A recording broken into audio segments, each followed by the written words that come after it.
Two New Zealand deep-sea divers have just become the first to visit and film the wreck of a ship that was sunk in violent circumstances during World War I by the Germans. A ship sunk not on the other side of the world, but in New Zealand waters, off Farewell Spit at the top of the South Island. Simon Shepherd has obtained the first video of the wreck, pictures, as you will see, that show it with amazing clarity. Imagine going down this line. Not for 10 or 20, but 100 metres. To a world which keeps secrets. And imagine on the surface, an anxious support crew, waiting to find out if 9 years of research and $25,000 was going to be worth it. It wouldn't have surprised us at all to go down that anchor line on the day we did the dive and find a pile of rocks, like a reef, not a shipwreck at all. And the history of technical divers diving deep wrecks is littered with stories like that. HMS Seabed, not a shipwreck. But Simon Mitchell and Pete Mesley found what they'd been looking for. These are the first pictures of what they believed was the Port Kembla, a cargo ship sunk by a German raider during the First World War.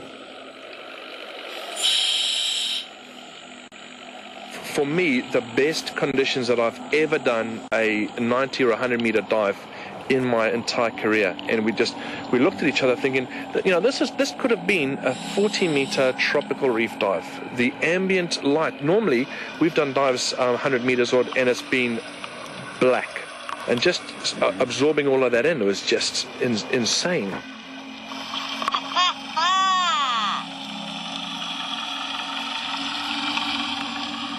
This dive had the weight of history riding on it. In 1917, the Port Kembla was en route to London with a cargo of wool, tallow and lead. It's thought it hit a mine laid by this German raider, the SMS Wolf. The Wolf left keel, came right round to the other side of the world to New Zealand, sinking ships, and got back. In fact, the Germans had actually written the Wolf off. Because it was a coal-burning ship, it virtually had to go to ship to ship. It would capture a ship, get the coal off it to keep it going for another month.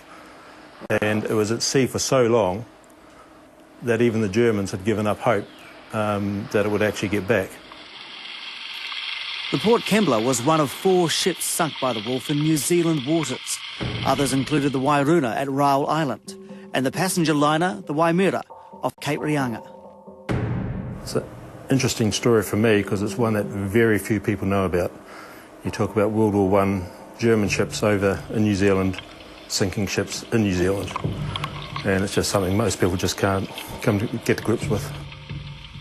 It was Mike Fraser's research into where the Wolf laid its mines that led the dive team to the wreck. But to prove it was the Port Kembla, the divers had to find some evidence.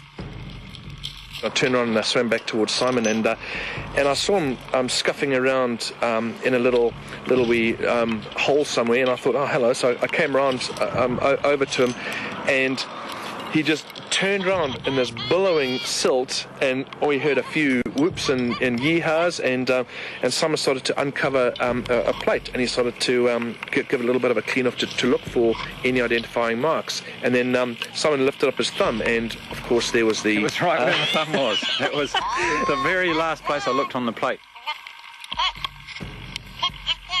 It said Commonwealth and Dominion Line, which was the owners of the Port Kembla, and there it was, you know, just like that. Yeah.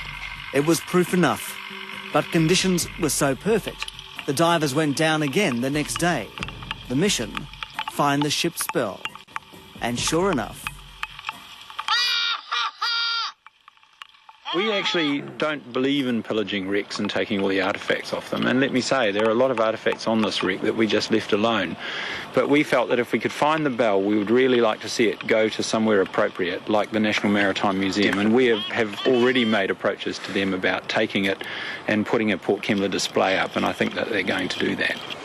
It's pretty heavy, hey? I forgot the Now, beside the garden shed of this suburban Auckland house, lies a 90-year-old encrusted relic from a ship sunk by a German raider. It's pretty stinky.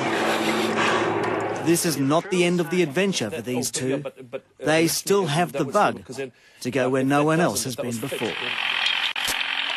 There are not many ways you can do that in the world these days, and this is one of them, and we've been lucky enough to share that experience.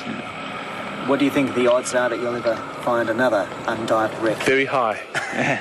Extremely high. This year, extremely high. Simon Shepherd reporting there. Well, that's us for another week. Thanks for watching. Ka kite. Good evening.